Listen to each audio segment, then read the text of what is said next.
Pag-usapan po natin mga gulay at prutas na nagpapataas ng blood sugar. Diba? Isipin natin, pag gulay, prutas, maganda sa diabetes. Diba? Yan ang isip natin, pero hindi po. Merong mga gulay nagpapataas ng blood sugar, pati mga prutas. So, hindi yan pare-pareho. So, ituturo natin ano yung maganda sa diabetes, ano yung iiwasan sa diabetes na gulay at prutas. At pag-usapan natin mamaya, okra at ampalaya.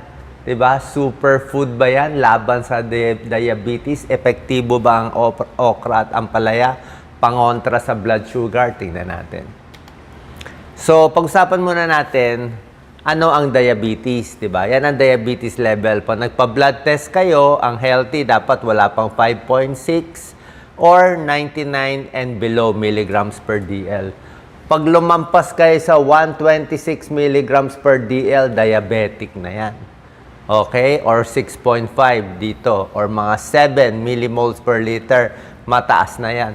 Pag nasa gitna ang blood sugar nyo, 100 to 126, mild yan. Parang pre-diabetes, papunta na sa diabetes. So, yan po yung mga levels. Pero pag mas mataas dito sa 126, lalo na ako 150, 200, diabetic na po. Sintomas ng diabetes, sa umpisa, madalas yung uhaw lang. Parang nauuhaw, dry mouth, tapos madalas magkaroon ng mga infection sa puwerta, sa katawan, laging pagod, ihi ng ihi, laging gutom, at sa umpisa, namamayat pa sila. Okay, later on na magkakaroon ng pamamanhid sa paa, mga late signs na yon, impotence, hirap na magtalik, late signs na yon. Sugat na hindi gumagaling, lumalabo mata, mga late signs na yon. Early signs talaga nauuhaw. O pwede nilalanggam yung ihi. So ito, yan. Tingnan natin yung gulay muna. May mga gulay nakakataas ng blood sugar. Itong mga nilista ko. Katulad ng squash, kalabasa. Okay? Very healthy ang kalabasa, may vitamin A, maganda yan sa katawan. Ang problema kung diabetic ka, maraming carbohydrates. Okay, mataas ang glycemic index. So pag marami kang kinain na kalabasa or squash, parang kanin na rin yan. So dapat konti-konti lang. Number 2, patatas. Okay? French fries, yung gusto natin. O, kahit baked potato, healthy naman, mataas kasi starch and carbohydrate content. Parang kanin na yan parang mashed potato, di ba? Ang glycemic index ng patatas, ang glycemic index, ito yung level na gaano siya kataas, gaano siya kabilis magpataas ng blood sugar. Pag lampas 50 ang glycemic index, mataas yun. 50 to 100, mataas. Mababa, 50 and below.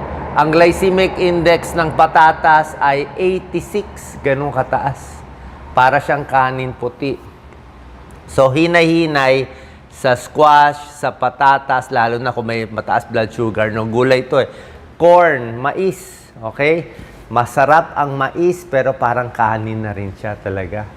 Okay? Mataas ang carbohydrate level, nakakabusog, healthy naman ang mais.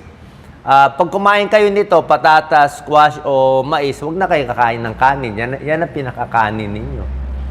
Green peas, di ba? Green peas, very starchy. High carbohydrate pala yan. Nakakataas din ng blood sugar. Hinay-hinay. At yung mga gulay, minsan may gulay na binibenta sa restaurant, di ba? Pero ang dami namang mantika, prito. Prito, mamantika yung gulay, saturated fat, hindi na healthy. Kasi gulay na nga siya, nilagyan mo ng butter. So, yan yung mga 5 gulay na iingatan natin. Okay? Ano naman yung mga gulay na maganda sa diabetes? Bukod sa mame, tuturo natin okra at ampalaya. So, yung ganitong mga green leafy vegetables, maganda yan. Carrots, spinach, cucumber, pipino, broccoli, mga kangkong, green beans, talong, kamatis, okay yan. So yan, green leafy vegetables. Papakita natin mamaya. So mas maganda yung ganitong klase. Okay? Itong nandito sa side ko, mas healthy to. Ayaw natin yung masyadong buttery, Yung mga pickled vegetable, masyado kasi maalat eh. Okay? Pagdating naman sa prutas, yan, prutas naman tayo. Pwede ba kainin lahat ng prutas ng diabetic? Actually, hindi. Mas maraming prutas ang hindi pwede kainin. May sinasabi tayong glycemic index, di ba? Ito yung glycemic index yan. Pag ang glycemic index, sabi ko, pag 50, 56 and higher, mabilis magpataas ng blood sugar. Di ba sinabi ko yung patatas, 86. White rice, parang 100 yun eh. So, pag more than 50, nakakataas ng blood sugar. Pag wala pang 50, parang ngayon, 55 below, medyo okay. Mas gusto mo, mas mababa pa. So, tignan natin ang glycemic index nitong mga prutas. Yan. Pakwan. Favorite ko, pakwan, 72.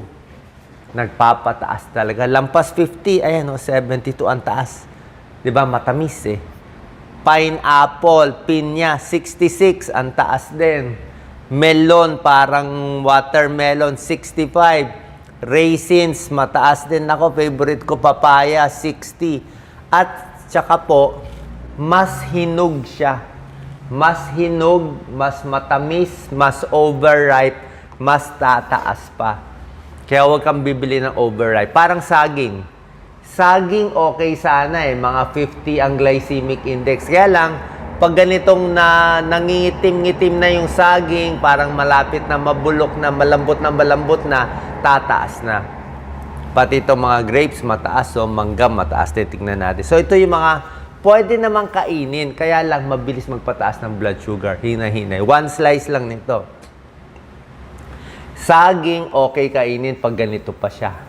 Pero pag ganito na-overripe na, tataas na yung glycemic index.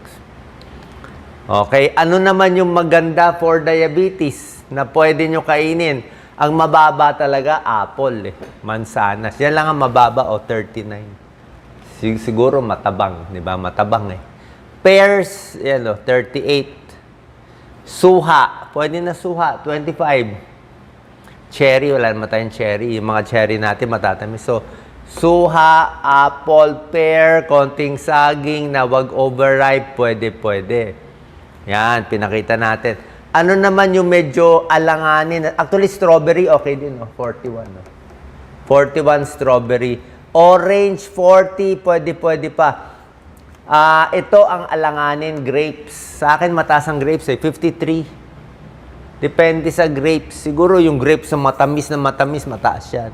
Kaya hanggang apple ka na lang, suha, hanggang dyan na lang tayo.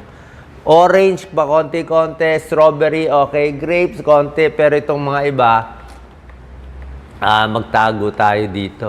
Mangga mataas din eh, wala lang dito. Mango I think is high, mga 60, 65 din yun. Mataas ang glycemic index. Ayan no. Ayan no. So ito yung summary, pakita mo Doc Lisa. Ito yung very high sugar, melon, pinya, ito high pa rin. Ayan, mangga oh, mangga mataas. Ito mga mabababa, apple, avocado, suha, pear, strawberry. Yan. Okay? O, pag-usapan naman natin. Ang favorite natin, ito, pampababa ng blood sugar na to. Mga foods to lower blood sugar. O, tingnan natin. Green leafy vegetables. Siyempre, basta green leafy, maganda pagkaluto. Okay yan. Ito ang pinag-usapan natin. Epektibo ba ang okra at ampalaya para sa diabetes? Ito pa yung pag-aaral. Ang okra, favorite ko to, marami siyang vitamin C, vitamin A, B, C, at zinc. May potassium and folic acid. High fiber siya. Diba? Very fibrous siya eh. Dahil high fiber siya, maganda siya, pampababa ng cholesterol, pampababa din ng blood sugar. Basta high fiber foods, nakakababa din ng blood sugar. So, nababawasan niya yung absorption ng blood sugar, pati yung maganda rin sa panunaw natin, di ba? Merong parang malagkit sa loob, pwede kainin yan. Okay, so itong high fiber, may tulong sa diabetes, pero sa pag-aaral, wala pa po ganun karami. Okay, pwede ba to ipalit sa gamot? dapat ituloy nyo lang yung gamot nyo, tapos kumain kayo ng maraming gulay, itong mga healthy gulay, tingnan natin kung bumaba yung blood sugar nyo, baka mabawasan natin yung gamot nyo. Or kung mild lang yung diabetes nyo, hindi naman ganun kataas, let's say 126 lang ang blood sugar nyo, baka makuha na. Pero yung mga nababasa nyo na sinasawsaw sa tubig overnight, wala po tayo nakitang pag-aaral doon eh. Pero okra is healthy. Low calorie, may tulong sa blood sugar. Pangalawa, ampalaya. Favorite ko to. Okay? Sa lahat ng gulay, ito favorite ko. Ito nakakababa siya talaga ng blood sugar. Merong mga pag-aaral yan. Meron siyang component na parang insulin eh. Meron siyang yung charantin eh. Meron siya pampababa ng blood sugar. May konting pag-aaral yan. Yung mga blood sugar sa katawan nilalagay sa liver, sa muscle, sa cellula para bumaba. Pwede siya sa mga pre-diabetes, diabetes. May ilang pag-aaral nagpapakita. Actually, may isang pag-aaral. Pag kumain ka ng maraming ampalaya, parang uminom ka na rin ng isang tableta ng anti-diabetes medicine, pampababa. Okay? Pero pwede ba siya ipangpalit sa gamot? Depende kasi sa taas ng blood sugar. Tulad na sinabi ko, kung mild lang ang diabetes mo, halos hindi naman tumataas, mababa lang dose ng gamot mo, subukan nyo. Kain kayo maraming ampalaya, maraming okra, di ba? Iwas sa mga matatamis, matataba. Baka matanggal yung diabetes mo. Baka bumaba siya, di ba? Pero kung mataas ang blood sugar mo, kung very high, let's say 400, 300, naka-insulin ka, pag kumain ka nito, bababa pa rin siya, pero baka hindi mo matanggal totally yung gamot mo, at least mababawasan mo yung gamot mo. So, effective sila for diabetes, hindi lang natin ina-advise na palitan yung gamot. Tuloy pa rin yung gamot nyo. Tingnan nyo lang gano'ng kababa ang ibababa ng blood sugar. Pag healthy tao, pwede pa kumain nito? Pwede po. Hindi naman babagsak eh. Whole grains, mas gusto nila wheat bread, brown rice, mas maganda. Lean protein, ito yung mga pwede nyo kainin. Baka sabihin nyo, puro bawal kainin. Mani, pwede, wag lang masyado marami, wag lang masyado maalat. Strawberry, tulad na sinabi ko, okay. Green teas, so tubig pwede. Lahat ng tubig pwede. Iwas tayo sa mga juice, soft drinks, iced tea, kahit ano pang mga matatamis. Kahit buko, hinahinay din sa buko kasi mataas din calories ng buko. Healthy ang buko, buko juice, pero may calories din siya. 55 calorie per cup ng buko juice. Apple cider, suka, may pag-aaral yung suka. Nakakababa konti ng blood sugar. So, pag sa salad, suka, gamitin mo sa ulam, suka, kalamansi, pwede. Imbis na toyo, patis, ilalagay natin sa mga sausawan natin. Tubig. Mas maraming tubig, mas maganda para sa blood sugar. Kamatis, okay lang kamatis. Spinach, green leafy vegetables, napakaganda. Vitamin C, iron, antioxidant. Okra, sinabi ko na sa inyo, maganda. Ampalaya, sinabi ko na maganda siya. Broccoli, cauliflower, anti-cancer properties. Tingnan nyo yung mga kakainin nyo. Carrots, syempre maganda carrots. Pwede yan. Apple, tulad na sinabi ko, low calorie siya. Oranges, pwede na. Huwag lang sobrang tamis. Suha, tulad na sinabi ko, mababa sa glycemic index. Strawberry again, isda, maganda. Chicken breast, okay, huwag lang masyadong prito. Oatmeal, papababa ng cholesterol. Okay, maganda oatmeal. Huwag lang masyadong matamis. At meron din pala cold rice. Actually, may pag-aaral yan. Ang kaning lamig o bahaw. Ang bahaw mas hindi nakakataas ng blood sugar. Kasi nagdikit-dikit na yung bahaw. This is for another topic.